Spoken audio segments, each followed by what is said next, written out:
Hello అండి, welcome to Saritha world. ఎంతో టేస్టీగా ఉండే మామిడికాయ పప్పుని ఒక్కసారి ఈ విధంగా చేసి చూడండి. రైస్, చపాతీ, రోటీ దేంట్లోకైనా చాలా బాగుంటుంది. దీనికోసం ఫస్ట్ కుక్కర్లో కప్పున్నర పప్పు తీసుకోవాలి. నేను ఎర్రపప్పు వాడుతున్నాను. ఈ ప్లేస్లో కందిపప్పు, పెసరపప్పు ఏదైనా సరే వేసుకుని నీట్గా కడిగి కప్పుకి కప్పున్నర చొప్పున 2.5 కప్పుల నీళ్లు వేసి మూత పెట్టి స్టవ్ని మీడియం ఫ్లేమ్లో పెట్టుకుని 3 విజిల్స్ వచ్చే వరకు ఉడికించుకోవాలి. ఒకవేళ కందిపప్పు అయితే 4 విజిల్స్ వరకు ఉడికించుకొని పక్కన పెట్టుకోవాలి. తర్వాత ఒకటి పుల్ల మామిడికాయ తీసుకుని పైన పొట్టు తీసేసి ఇలా చిన్న ముక్కలుగా కట్ చేసుకుని దీంట్లోకి 8 నుంచి 10 పచ్చిమిర్చి నిలువు చీలికలు కట్ చేసుకుని వేసుకుని మామిడికాయ ముక్కలు మునిగే వరకు నీళ్లు వేసి మెత్తగా ఉడికించుకోవాలి. ఇలా మెత్తగా ఉడికిన తర్వాత స్టవ్ ఆఫ్ చేసి కొంచెం చల్లగా అయిన తర్వాత పప్పు గుత్తితో కానీ మ్యాషర్తో కానీ ఇలా మెత్తగా మెదుపుకోవాలి. మరీ మెత్తగా అవసరం లేదు. ఇలా మెదుపుకున్న తర్వాత ముందుగా ఉడికించుకున్న పప్పును కూడా కొంచెం మెదుపుకోండి.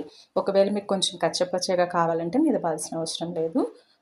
మనం ఉడికించుకున్న పప్పుని ఈ మామిడికాయ దాంట్లోకి వేసుకున్న తర్వాత మీకు కావాల్సిన థిక్నెస్ని బట్టి వాటర్, అలాగే టేస్ట్కి సరిపడా ఉప్పు వేసి అంతా కలిసేటట్టు ఒకసారి బాగా కలుపుకోవాలి. ఇలా కలుపుకున్న ఈ పప్పుని స్టవ్ పైన పెట్టి ఒక పొంగు వచ్చే వరకు ఇలా ఉడికించుకుని ఈ పప్పుని పక్కన పెట్టి అదే స్టవ్ పైన ఒక చిన్న గిన్నె పెట్టుకుని పోపు కోసం దీంట్లోకి 3 స్పూన్ల నూనె వేసి వేడైన తర్వాత 4 ఎండుమిర్చి, అలాగే 1 టేబుల్ స్పూన్ పోపు దినుసులు, 2 రెమ్మల కరివేపాకు, ఒక 4-5 వెల్లుల్లి రెమ్మల్ని కచ్చపచ్చగా దంచుకుని వేసుకుని ఇది కొంచెం మగ్గిన తర్వాత 2 చిటికెళ్ళ ఇంగువ, ఒక 1/2 టేబుల్ స్పూన్ పసుపు వేసి 1 నిమిషం తర్వాత స్టవ్ ఆఫ్ చేసి దీంట్లోకి 1 టేబుల్ స్పూన్ కారం వేసుకుని అంతా కలిసేటట్టు కలిపి దీన్ని పప్పులోకి వేసుకోవాలి.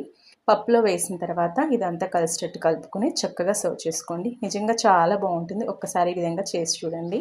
వీడియో నచ్చితే లైక్ చేయండి. Thanks for watching.